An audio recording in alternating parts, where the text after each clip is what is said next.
This episode is sponsored by The Path, the coach-guided membership designed to help you make alcohol small and irrelevant in your life by removing your true desire to grab that next drink. Our science-based, compassion-led program allows you not only to shift your behavior and your relationship around alcohol, but more importantly, uncover and reprogram your subconscious conditioning and neural connections that have been keeping you stuck for years.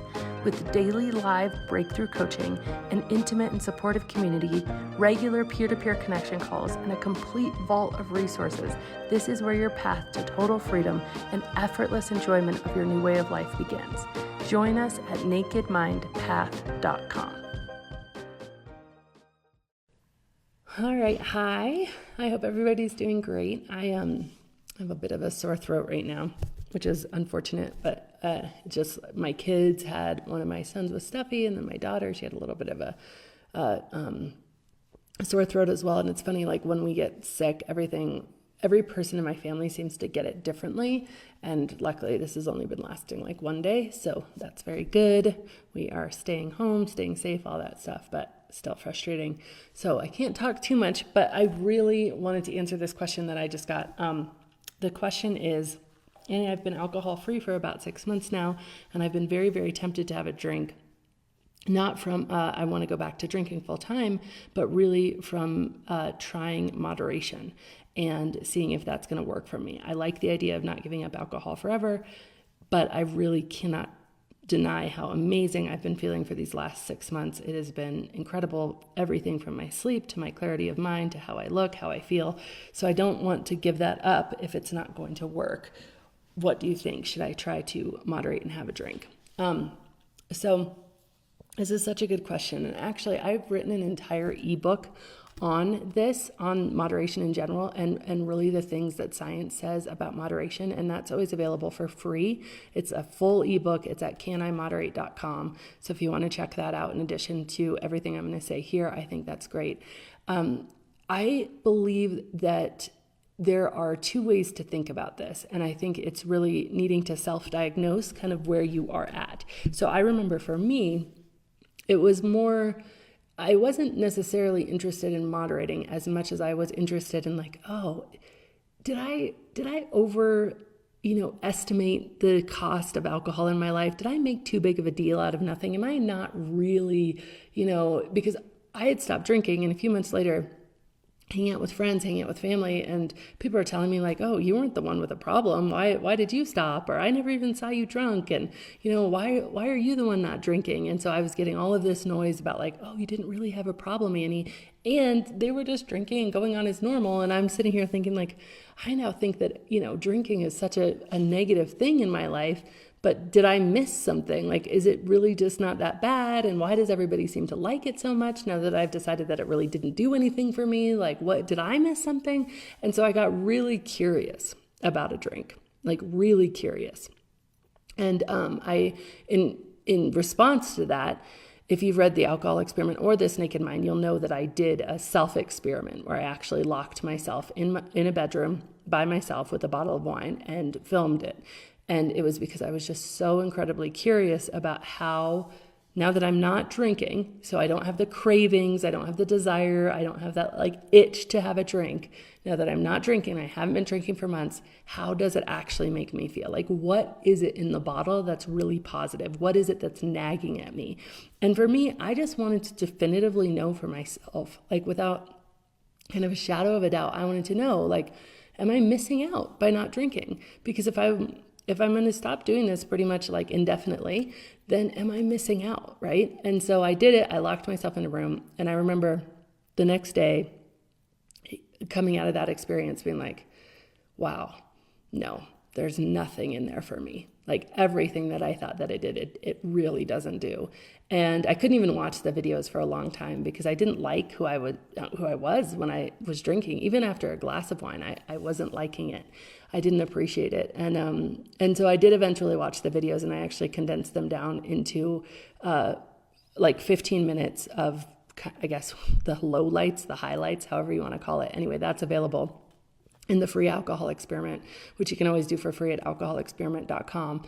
But that's like on day 28, I share that video. And it really definitively showed me that, like, no, the things that I thought were great about drinking just weren't great. And I think one of the things that I did in that experience was I took away the external stimulation. So if you're going out with friends, that's going to be fun anyway, as long as you don't have this really solid belief that, no, it's not going to be fun without a drink. Because guess what? If you believe it won't be fun, it won't be fun. So your mind is really powerful. We often underestimate the power of our mind to create our experience.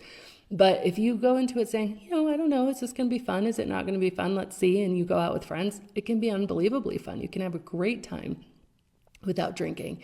And so when you allow that possibility to happen, and I had been having fun with friends out, and so I took in my little self-experiment, I took all of the stimulation out of it. Like, I wasn't going to watch TV even. I wasn't going to socialize. I wasn't going to do the things that would have been fun anyway.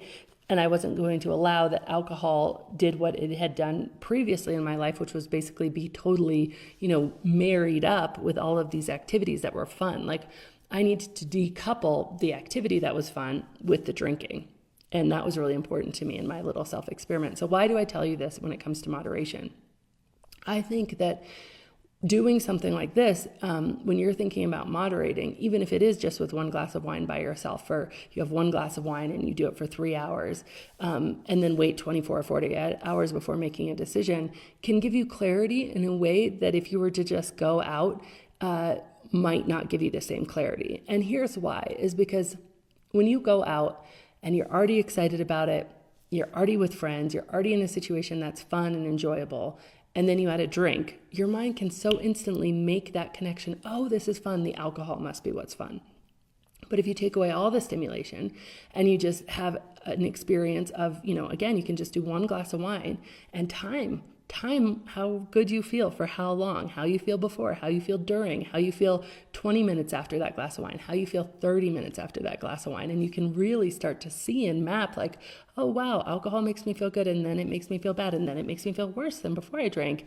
And this is the point in time when I'd really reach for that second glass of wine. Because the two things that you want to think about with moderating, there's a lot more, but two main things are, am I really going to be able to stick to the just one glass, or two, if you've decided on two, or whatever the case is? Or is that going to be too difficult once the alcohol is in my system? So this could give you a really great benchmark for that. And the other thing that you really want to be aware of is how much effort am I going to have to put into sticking to those one or two glasses, or into sticking to that once a week or twice a week. So I think that going into any sort of moderation, you want to have all the information you can. So I really do highly encourage you, if you're thinking about this, to download the free ebook at canimoderate.com and get like the science behind moderation. So why is it so hard? What's going on? And then I really encourage you to maybe think about it in terms of a little self-experiment for that one drink, just to understand, like, is it going to be worth it? Because you want to identify, can you stop? And you also want to identify, is this actually fun, independent of the fun that's happening in whatever activity I decide to do? And therefore make like a more informed decision. Here's the thing, like, people sometimes give me flack, like, you're telling people they should try and drink, or you're telling people they should do this. Here's the thing, you're an adult. You're going to do what you're going to do. This is your life. I just want to provide you with information, my own experience, and some science in this ebook of canimoderate.com, in order for you to have a framework so that you can make your own decision. Because the reality is, you're an adult. You're going to make your own decision anyway. And any decision you make for you is going to be so much more powerful than if I give you some arbitrary rules like, oh no, you should never moderate. That would be so bad. That would be the worst thing ever. You're totally going to crash and burn. Now, I can tell you some very fundamental things that are true about alcohol when you used to drink it. They were true about alcohol before you ever drink it, and they're going to be true about alcohol when you try to moderate it later. And those things are the fact that, alcohol will impair your prefrontal cortex. Like, it will cause your prefrontal cortex to not be able to make as good of decisions, and that's your decision-making part of your brain. So it's going to be harder to say no to that second glass of wine than it will be to say no to that first glass of wine. That's just how it is. That's like the science. Alcohol will create a craving for alcohol. Not only the day you're moderating, but also the day after. It will pop into your head more. You'll be thinking about it more. Like, that's just the facts. And some people want that. Like, some people want to say, okay, I'm going to put effort. I want to drink in moderation enough that I'm totally willing to put the effort into it to make sure that I stay safe, that I stay, in congruence with what I really want for my life. It's totally fine. I'm going to put the effort into it. Other people say, you know what, I don't want to put any more effort, any more thought into this liquid in a glass and, this ounce of ethanol that's going to bring me nothing but pain. And so I don't want to put any effort into it. And so for me, a firm decision is really much more effective. And by making, firm decisions instead of questioning the decision all the time, you really eliminate all the future decisions. So for a lot of people, they just find so much more freedom, myself included, and just being like, no, I'm not drinking right now. And again, I don't say that I'm never going to drink again. I think that creates so much inner noise in my brain. And by the way, I'm not going to know I'm successful till I'm dead because how am I going to know? And so it's a goal that I can't even know that I've achieved. I just say right now I don't want to drink. And I actually say I drink as much as I want whenever I want. I just haven't wanted to have a drink in about 6 years now.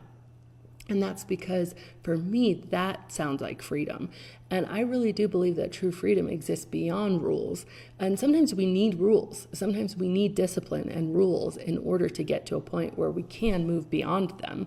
But that, again, it's down to you, because no matter what rules I give for you, they're not going to mean anything as opposed to the rules that you really educate yourself for. So I love that you're asking this question, because it just shows a level of I'm not going to slip back into it. I'm going to be intentional here. I recognize that this 6 months has been amazing for me, and I am also very curious.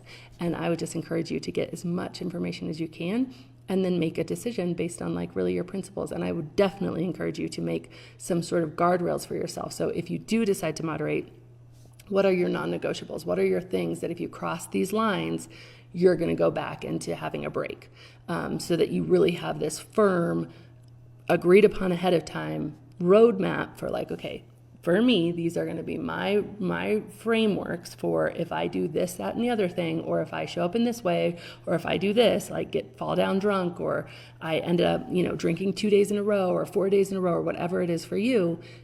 I know that alcohol, the power scales have tipped.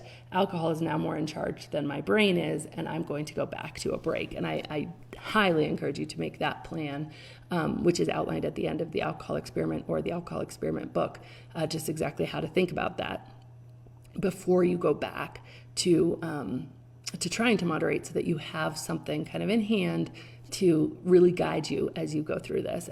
But I encourage people to find their own path and their own journey through this, because truly when you do that, when you do it for yourself, like what I did for myself, there might be a lot of people who think, oh my gosh, it's the stupidest thing ever to take somebody who's been sober for 45 days and lock themselves in a room and get drunk.